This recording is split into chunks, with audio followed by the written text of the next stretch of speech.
Welcome to Good Morning Hospitality, your one-stop shop for the latest news, noteworthy trends, and thought-provoking discussions across the industry.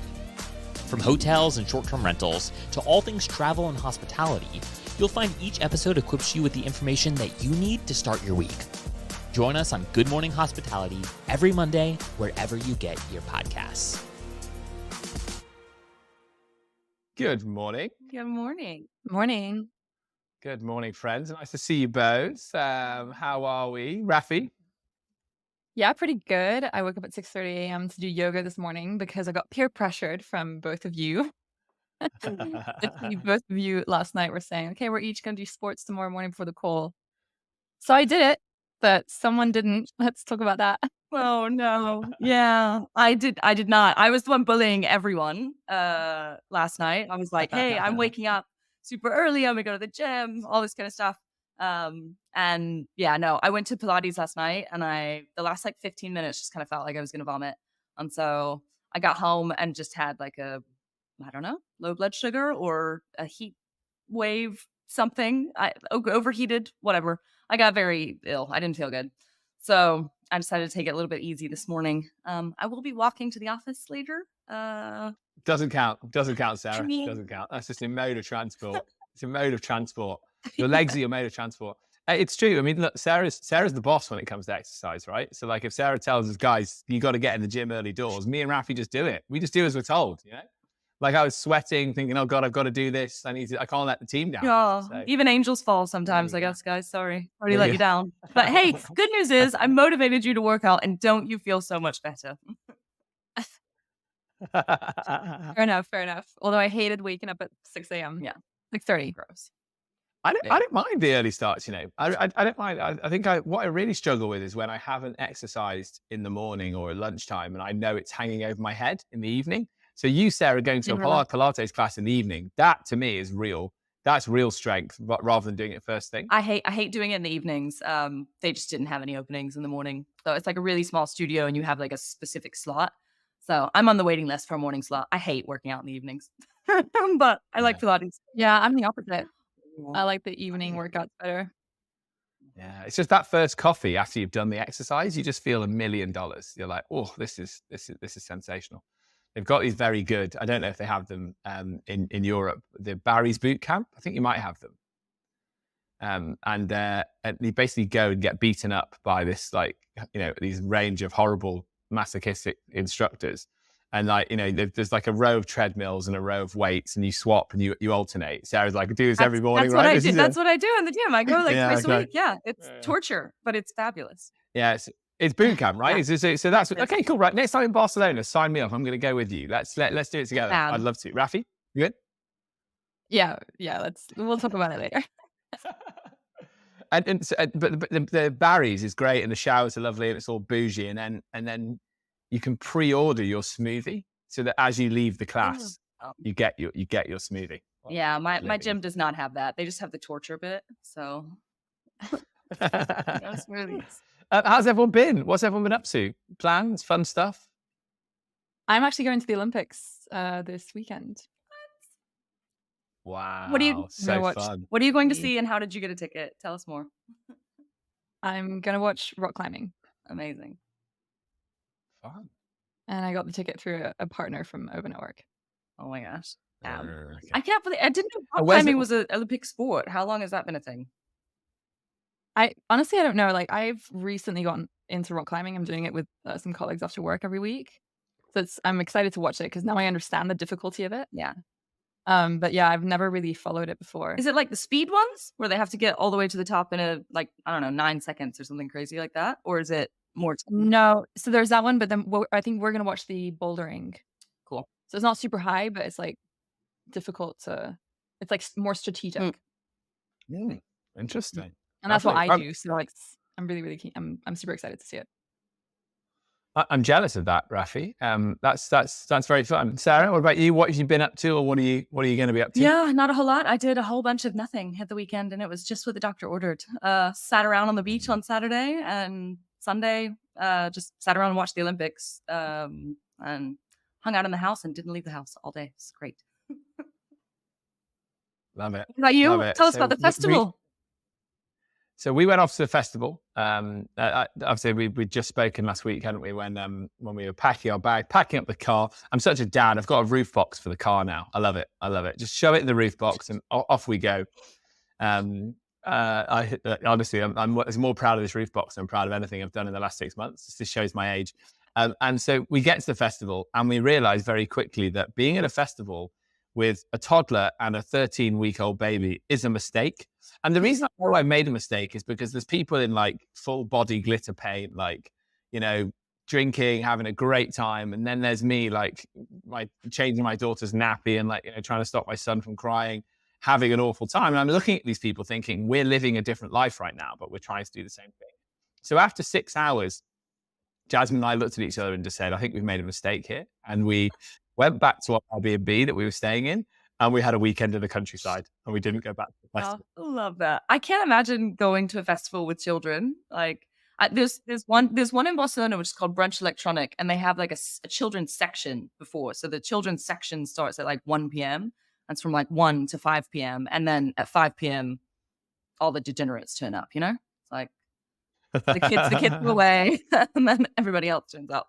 So it's like split. But I can't imagine a multi-day festival with children and mixed in with everyone, I'll never do it again. Unless they're when they're kids and they're not like very, very young, like when they're old enough to kind of like look after themselves a bit. But I won't do it again. But amazing, stayed at an amazing short-term rental. Host went the extra mile. Like, that was a real highlight for me, actually. Sadie was so excited she peed on the rug when we got in there because there was kids' toys and all that sort of stuff. Like, she was loving life. So another reason to collect a damage waiver or a deposit from your guest, I think, because she was too excited. But they knew we were traveling with kids. They'd really personalized the experience. So yeah, that was cool. And we enjoyed the countryside. So it wasn't too much of a mistake of a weekend. We just didn't need to arrange the festival alongside it, I don't think. Yeah. Aren't you glad you weren't staying at the festival? Yes. Camping. Yes. Yeah. Yes. All right, gang, let's get into it. STR highlights. Raphi, anything caught your eye this week? Yeah, got a little low light for us. So Chamonix is limiting short-term rentals from May 2025. Chamonix is actually a resort in the French Alps, quite known. And luckily, we don't have any properties in Chamonix itself. We have one in Les Ouches, which is also impacted. But essentially, this new rule is limiting one short-term rental per person in Chamonix, Les Ouches, and then 2 in surrounding areas. Essentially, what they found is that 70% of existing properties are second homes in Chamonix, and so they're basically trying to regulate the situation because locals are not really able to afford living there anymore. So I think it's a necessary regulation. It was going to come anyway, and it's probably going to expand across the other resorts in the French Alps. So we're going to keep a really close eye on this. But yeah, I definitely understand, like, whether it's locals, even season workers. It's a very touristy area, and you need season workers to make it function, especially in high season. And they're not even able to really find accommodation. It's quite a tricky situation. The one concern I would have is, whilst they're limiting the short-term rentals, are these second homes going to enter the long-term rental market or not? That's something that I would be keen to see play out. Yeah, I think for me, this feels like maybe there's a disconnect here between the type of accommodation that's needed for local people and the type of accommodation that we're talking about being available. Mm-hmm. And actually, will the second homeowners just stop renting them out during the weeks they're not there, and actually just they come off the market altogether? Don't know. Thoughts on it, Sarah? Yeah, this to me, again, is like demonization of short-term rentals without kind of thinking through the details. Like, what's the real problem? The real problem is locals can't afford housing, and seasonal workers in particular can't afford housing. There was a resort town, and I don't remember the name of it at all, but in Australia, and they had a really similar situation. And basically what they did is the main issue they were trying to solve was the seasonal worker problem, because nobody would then come and work, and then their tourism was impacted because nobody could find a place to stay. And so they basically built like essentially a hostel, or like a set of hostels throughout the city, which were just for seasonal workers.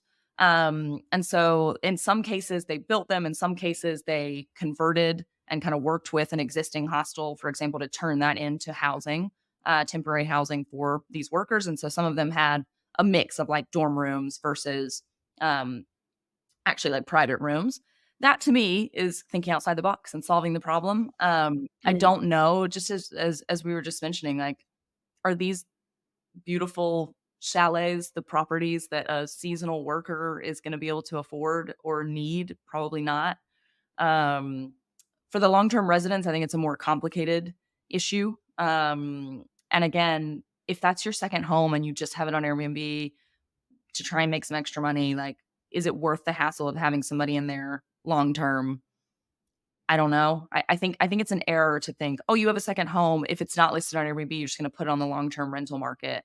Not necessarily, because sometimes either the juice isn't worth the squeeze in terms of the profit that you're getting.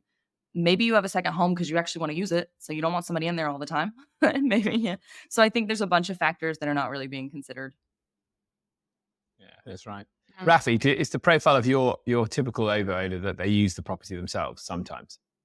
Yeah, most of them, yeah. But it's like maybe 2-3 weeks a year. It's not a huge amount. So then if they're not allowed to do short-term rentals, these properties would effectively just end up sitting empty. Yeah. I mean, I don't really know if I'm not convinced that they would actually put that on the long-term market. And like you say, it's just not really. I mean, it would end up being an expensive home, even for a local. So, yeah. Let's keep an eye on it. It's definitely a low light, but definitely thanks for raising it. I had one highlight, something that caught my eye. I'm sure it caught all your eyes. Is OYO buys French property management company Checkmyguest. Now, I must confess, I've not heard of Checkmyguest, but it seems they're quite big in the French market. Raphi, one that you're aware of? No, I actually had never heard of them before. So this is the mad thing, right? So it's 1,500 listings. So they're, supposedly 1,500 listings. So no spring chickens, clearly. And the fee is undisclosed, but it's estimated to be around 100 million euros. So really, really big deal, actually. The deal includes the housing renovation business and luxury rental apartment management company, Studio Prestige, that is also part of that group. And I think maybe why the deal is 100 million euros is because actually in March, Checkmyguest raised funding from the Swiss bank, Banque Privée, to convert vacant offices in Paris into short-term rentals. And I think that's very interesting. We actually did a feature on this a couple of weeks ago, didn't we? Office buildings and city centres being turned into apartments. And I don't think you'd get a deal like that these days unless you did have the wherewithal to convert, to get building licenses from office use to accommodation use. And clearly, OYO think these guys are a good bet for urban growth in the French market, namely Paris, and then clearly the wider French market as well. So it's a good play. And OYO usually get it right, like they manage over 50,000 vacation rental homes in Europe, and most of that's been through acquisition. So they usually get it right. So I think it's interesting. What maybe is worth saying is the stock market at the moment obviously is it's a volatile place, and OYO had been ramping up to have an IPO and then pulled back from it. So I wonder if this is something they just need to do to keep the wheels turning and keep showing growth, or genuinely if they do think it's an acquisition worth doing. But yeah, I think for me it looks smart because urban's difficult at the moment, but if you're working with a company that has the wherewithal to ramp up their supply through converting offices into apartments, then it probably makes a ton of sense. Sarah, what do you think? Yeah, I don't know. I like the idea of the office conversions. I think especially the more that we have remote work or hybrid work, I think it's going to become something that could be an answer to part of the housing crisis that we're seeing in a lot of major cities. And so in that aspect, it seems like a good merger, a good decision to me. Whether it is all a PR stunt or not, I think remains to be seen. But I don't think it's a terrible idea. I think especially kind of given their more urban focus historically, I think it definitely makes sense. It's a great way for them to kind of grow supply without getting involved in kind of the regulatory hullabaloo, I guess we could say, and like getting. I like that. I like that. Why not? So Yeah. Why not do the deal 3 weeks ago before the Olympics, though? You've missed out on all that Olympics revenue. What a waste of time. It's true. Yeah. Honestly. Well, for Checkmyguest, it's a pretty big win. I mean, they were raised initially 7 million, and then they turned that around to 100 million. So the exit is really successful. Yeah. It's phenomenal, isn't it? It's phenomenal. I didn't think deals like that existed anymore. You know, One Fine Stay was sold for 150 million. And I think a lot of us said to ourselves, that's probably the last deal like that that'll happen like that. But clearly not. So it's interesting. Wonder what it says about the market and where we're heading over the next 12 months. It's been quite a torrid 9 months, and maybe this is the first sign that people are looking at the next 12 months in Europe and seeing great potential. Let's see. Okay, let's get into it, gang. Interesting article. I actually picked it from CNBC, but it's all over the news. Airbnb shares drop 14% on earnings miss as company warns of slowing US demand. Sarah, tell us more. Yeah. So I think this is definitely something interesting to keep an eye on.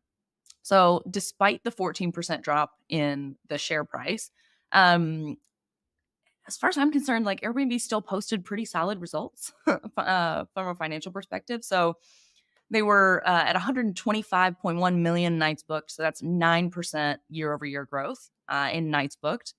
21.2 billion in booking value, which is an 11% year over year growth. And for revenue, again, an 11% growth year over year. So 2.75 billion in revenue. The hypothesis is sort of twofold on this of why the share price is falling despite, they missed slightly their guidance, but it's still really good, solid financial results. So there's a 15% drop in Q2 profit compared to last year, which is one of the reasons why there's a hypothesis for kind of this drop in the share price. So it was at 555 million this year compared to 650 million in Q2 of last year. The other thing to keep in mind is there definitely has been a slowing in terms of like the booking lead time.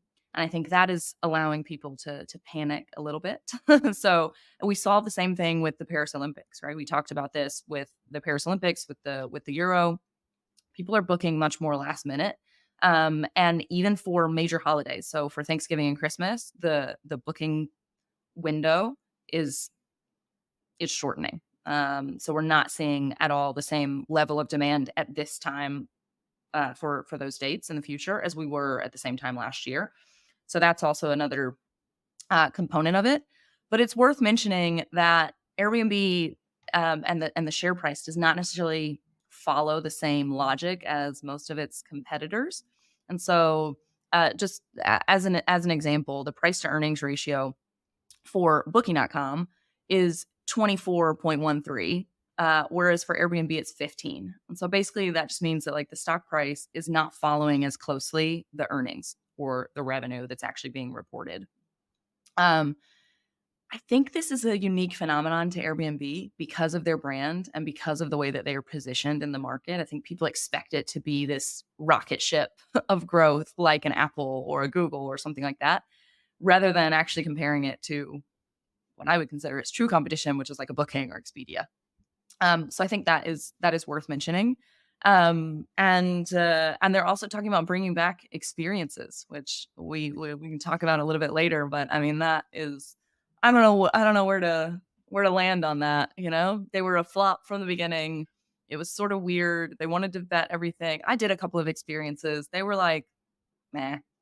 Yeah, I mean, I don't know. They still felt tourist trappy to me. I guess at least my money was going to a local host, but I definitely kind of felt swindled. So I don't know. Had experiences way. They weren't underperforming. Now they're relaunching them in 2025 and like touted it in the earnings call as if it's like big growth mechanism. So I don't know. I'm curious to see what they have in mind. It does feel a bit like the talk of areas they're exploring for growth does feel a bit like they're just throwing red meat towards the investors there a little bit, but the shareholders, sorry. As we talked about earlier, the co-hosting, the talk of the Airbnb's co-hosting features remains to be seen what they could possibly add to the platform that would be meaningful. So yeah, it does feel like I think we went through this last time, right? It seems to be the same pattern. Like, hey, we've got loads coming. This is the price today, but this is what's coming, and maybe some of it's just on a cycle, right? So we'll remains to be seen. Raphi, what do you think? Yeah, I mean, I think that like in that article that we read about all their new ideas, it does really feel like they're just throwing out some stuff to reassure investors, but it's nothing revolutionary. It feels the co-hosting. I mean, not really sure what that means in terms of what already exists and how that's going to be differentiated. Relaunching experiences for me is quite a funny one, just because it's all of this happened this year. I mean, in April they said that they were going to stop any new experiences from coming onto the platform. May, they literally removed all the experiences altogether, and now they're like, well, we're going to bring them back. And then finally, they even talked about adding luxury style conciergerie services, which I really can't understand how they're going to manage that logistically. That's such a localized Yeah. service. They'll never do I it. mean, They'll never do it. No I just don't chance. get it. But yeah, interesting. I guess we'll see what comes of all of it. They'll never do it. No chance. Interesting. Very, very interesting. Let's keep an eye on that. I'll eat my words. And by the time that we get to the next earnings call, there'll be like co-hosting features that everyone loves, and they're doing like concierge. It's interesting that perhaps they don't want to be defined as just an OTA, just a platform providing accommodation. But I think it's, let me put my fork in the ground and say I don't see how that will ever fundamentally change, because that is the nature of the business, right? So interesting. Well, okay, cool. Raphi, let's go on to our next one. So very interesting article. We love talking about subscriptions on this podcast. We all love it. Collecting points, not using them, all that fun stuff. So we've got an article from Focus Wire. Is there an untapped potential in hospitality subscriptions, Raphi? Yeah, so according to this article, there's an emerging trend of subscription models in the hospitality industry. The adoption rate is quite slow, but there's growing interest in paid loyalty programs, which have the potential to increase customer lifetime value and provide more stable revenue streams for hospitality companies. So one of the examples that they gave in this article was Citizen M, which launched a membership community after doing some customer research and asking their guests what they find valuable and inspiring when they travel. And the overall response from most guests was having peace of mind and feeling of recognition. So basically, their membership community that was launched, it's just $120 a year, and it offers members a 15% discount on the lowest price available for their accommodation, guaranteed rooms as long as they're booked 48 hours in advance, and other benefits like late checkouts. I think so. In terms of challenges for hospitality companies, it's in a lot of cases, companies are stuck with some legacy technology that don't really allow for the flexibility of such personalized subscription models. There's also the unpredictable travel demand and competition, mainly with loyalty programs that don't require a fee, so the free opt-in ones. On a personal level, I would say when I think about this, I definitely believe that if you're going to offer a subscription that's paid for, you will probably end up with people who genuinely believe in your brand or actually care more than just the ones that are free to join. Because I think that there are a lot of people who just end up joining all the loyalty programs that they can just to get all the perks, no matter what the brand is, and they'll join many brands. So from that perspective, I think it makes sense. I was just thinking, on a personal level, do I have any subscriptions in hospitality brands? And I don't. Most of my subscriptions are more to do with like sports. So yoga, wake surf. I joined a wake surf membership this year, it provides discounts on wake surfing and access to events.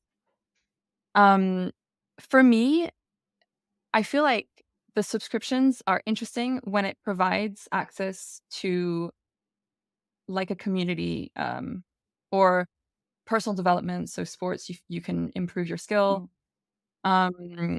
Unique experiences, But I do question loyalty, like genuine loyalty to a lodging, like a hospitality brand. I'm really keen to hear your opinions and whether you have any subscriptions to any hospitality brands. Well, you know my opinion. I would never do it. I don't get it. I really don't get it. I think for me, like I would have to travel so much more than I do for any kind of subscription to be worth it if the only benefit was like a reduction in price. Even at 50%, I don't know if it makes sense. And then my also like another question I have is like if somebody like Airbnb were to launch this, who eats the cost of that? Who's eating that 50% discount? Is it like the hosts that are opting into this? Late checkout, probably worth it. I would say 80% of the time I get a free late checkout anyway, just because I smile and I'm nice and just like, hey, if you don't have anybody checking in, you know, wouldn't your cleaner love to come a little bit later? So like it's not a huge deal. I'm trying to think of what other kind of benefits. Like I don't know, for like a hospitality or travel brand, like what community? You know, it's like you said, Raphi, like for sports or for something like that, yeah, it makes sense. But unless it's something super niche, like it's a digital nomad brand community, like I don't know, Selena, I guess before they the idea didn't really work. But like if Selena had executed well, something like that would make sense, right? You join Selena, you have to be a member in order to stay at like a Selena property, and then it becomes a community of digital nomads, and you know you can look up opportunities of, hey, we have all these openings in this particular area, and maybe you just go work from there because there's free bed, right? But I think for just like general travel brands, like I don't see it. It seems a little bit like Clark Griswold in the 1990s to me, of like, oh, okay, sure, I'm going to sign up for this program. Like when I don't know, it's just like timeshare, I guess it seems like. Great, you have your week every summer and your week every winter at this property, and you go to Orlando and you go there with the family and like whatever. But like people just don't travel like that anymore. So I think unless it's destination specific, unless you have somebody who's like really more traditional, I guess, and isn't traveling, but they go on vacation, then I don't know that I get it without that, or without like a niche specific to the loyalty program. I agree with both of you. It is a bit of a swing and a miss, isn't it? I think loyalty points work if people travel for their job, because you accrue loyalty points and you turn up at the Hilton. Let's say other hotel brands are available, of course. But you turn up at the Hilton, and I think it was you saying this, Sarah. It was either you saying this or a conversation I was having with another American person somewhere else in my life. But let's say it was you, my most important American in my life. That you walk into a Hilton, and depending on what loyalty status you have, dictates what queue you go into when you're queuing up to be checked into your room, and people love that. But I think that starts with I travel with work, I collect my points, and I use my points for 2 weeks a year when I go on holiday, and I want to pull in as much choice as possible. So the hotel brands are thinking about trying to pull in short-term rentals as well, and resorts and things like that, to try and turn their corporate traveler into a leisure traveler. Get that, totally get that. I love it with airlines. I love collecting airline points. Never spend them, just collect them. But it's all based on work travel. When it comes to something like an OTA that's in the short-term rental space, namely probably Airbnb and Booking, slightly different, because as you say, you're using them. There isn't that sense of community, and you're using them just to get you the accommodation. They can't offer meaningful discounts because the host would then have to take on the discount. And I agree with Raphi that where I'm subscribing to things, it is normally like fitness or community-based stuff. Stuff to do with our kids, or fitness exercise things, or slightly social things, because really that's where that sense of community exists. And I think OTAs trying to build that sense of community is a swing and a miss for me, I think. So we're not fan of subscriptions on this podcast, it seems, not in hospitality. But I love talking about it. In niches, like you say, Sarah. Digital nomads, I think it makes sense. If you're someone who works, from different countries all the time, you love to travel, and you just work all over the world, and you've found a brand that works for you, then a subscription model makes total sense. But from my perspective, I would only join something if it gave me an extra benefit aside from simply just a place to sleep. Yeah. So for me, that would really be sports, because for example, if I'm learning a new sport, like I want to be doing it regularly, because that's the only way you're gonna learn. So if there's a subscription that makes it super obvious that I get a really great deal by joining, because it means that I can go do that, like a sport travel type thing, several times a year, and it's not going to break the bank, then yeah. But other than that, not just for sleeping. Agreed. Well, speaking of experiences and driving community and all that sort of good stuff, we're over time, but because we love being together, let's do this last article because we enjoy it so much. Sarah's going to focus on an article from FocusWire, why the travel industry should buy into the experience economy. Yeah. This was a super interesting article for me, because basically what it cites is a completely different type of experience. So not a tourism experience at all for the most part, right? Where it's talking about the real benefit to these kind of new experiences is being a part of the local community. So whether that is doing some kind of volunteering, or whether that's doing like wildlife conservation in Africa, it's not like, let me go learn how to make paella and sangria, right? That's not, you can do that with any tour. You can do that in a bunch of places. It's not going to make a real difference. There's another one mentioned in this article that I thought was super interesting, called Rover, where you can borrow somebody's dog for like the day. And so I think about, especially like you go on holiday. I know before I had my dog, I've always had dogs. I love dogs, but I couldn't have one at the time because of my hours and things, and I was traveling a lot. But if I was on vacation and hanging out in some seaside town, I'd borrow somebody's dog for a few hours. Why not? So I think things like that make sense. I think that they bring part of the local community in. I think it's something that Airbnb, for example, could capitalize on a whole lot better, rather than sort of the traditional touristy experiences. So I think for me, that was the main takeaway from this article, which was experiences should come back and we should embrace them, but we should completely change our definition of what an experience is and get away from kind of the more touristy notion of them. Like this isn't an activity. This isn't a ticket to like a museum. It's not a tour. It's something that is actually unique, that maybe you wouldn't do every day, that you're going to still talk about. And I think especially for like Airbnb and for short-term rental hosts and for our industry in general, it could tip the balance towards somebody staying in a short-term rental if they have access to these kind of more local opportunities, I would call them, rather than like maybe even experiences, as opposed to a hotel where like you just have 100 pamphlets of all the things that you can do that are tourist traps. So for me, it was interesting. I think that's the type of experiences maybe I could get behind more so than just selling me like a tour. So I don't know. What about you guys? What do you think? Do you mind if I go next? Oh, sorry, go on, Raphi. Oh, yeah.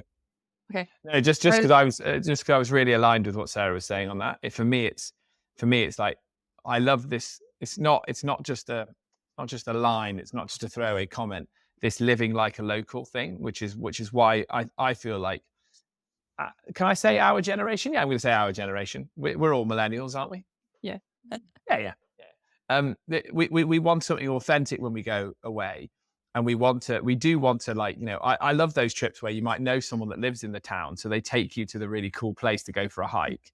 Like I really like going away with work because you always meet people, you meet other SDR people that live in that area. And like some of my best memories of being away are when you feel connected to the place that you're going to. And that's what we're talking about here, is creating that connection. So I agree with, I'll be very quick, so I'll let you talk, Raphi, but that's why I agree with Sarah. As putting my short-term rental hat on, that's what as hosts you should make sure that you're trying to hook people into those local things, whether it be having people that they can go for a hike with and different stuff like that. And you don't necessarily have to rely on a big aggregated app or website to provide that for you. You can do things that are unique to the property. And going back to the Cotswolds example at the weekend, that's what I felt when we were in the Cotswolds, was the host was sort of advising villages for us to go and visit. They also set the home up in that way that it was very personal to us because we were a family. They were recommending things that families should do. And we would never have got that if we'd have just stayed somewhere where it had been like, right, you turn up, you get the key out of the key box and no one interacts with you. So that's the best of our industry when it works like that. Yeah, that's what I was going to say, is that it works when it's people who are introducing you to experiences that they themselves enjoy. then that's like the only way. If it's just something that they're going to do because they want to make money, and they know that tourists are interested, and it's just a tourist trap, it's just not as interesting. So as long as if you're getting introduced to these people that like have this passion for that activity, that experience, that hike during your holiday, then that's when it's really special. Raphi, what would be your experience that you'd lead for everybody, and if guests came to Annecy? I would bring people on hikes. The hiking is really good here. There are so many places. Yeah, the hikes are great. Sarah, Barcelona? Oh, Barcelona. I don't know. I think also something like off the beaten path for me. One of my favorite activities, which it's kind of time dependent, but it's like to do a calcetada. So you basically start from like you walk for like 2.5 hours from Barcelona to like a town outside the city. And then you go to like a restaurant and you have this like big traditional Catalan meal with like these long onions, and you get really shit-faced, and then you walk back. So it's like exercise, but it's fun, and it's something that locals actually do. So I think that for me would be like a really authentic experience rather than what they normally do with the tourists, which is like put them on a bus, take them to some random restaurant, like not even outside the town. You got to walk to the calcetada. Otherwise it's not a calcetada. Like you gotta like get the torture. And then like, if you don't twist an ankle on the way back, it's probably not been a good time, you know?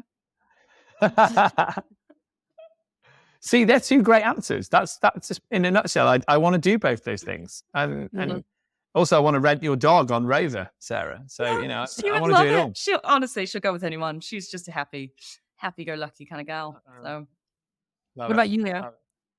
Love it. Well, if someone was coming to my neighborhood, I would take them, I'd get them a bicycle, and I'd take them to the old reservoir, which is now a water sports center where you can wild swim. Wow. They've got a beautiful cafe. It's like a bit of a wild oasis within a very urban area. And I don't see it advertised. It's owned by the council. It's not expensive. It's £6 to swim there, and then £2 for a coffee. So it's very off the beaten track, but you just get a really nice community of people there. And I think what London has is I don't think it's quite the same in every city. Probably not the same in definitely not the same in Annecy, but London is not one city. It's 12 cities, you know, all around the centre. And so really showing someone a neighbourhood, because I think to get to know London is to get to know one of its neighbourhoods. So you'd endorse that. We should be in the experiences business, guys. I know. We're building something. We do a better job than most of the people in it. What are we thinking? Yeah. Business idea. We prefer experiences to subscriptions, let's be honest. Yeah. All right, guys, we're well over time, but I've loved hanging out with you both. People at home, if you've enjoyed that, please feel free to share, like, subscribe to the show on all the usual social channels. Plus, we want to hear from you. If you are a host that is leaning into experiences in your part of the world, your part of Europe especially, tell us what it is you're offering. Is it hikes? Is it dog walks? All of that good stuff. Guys, enjoy the rest of your weeks. See you next time.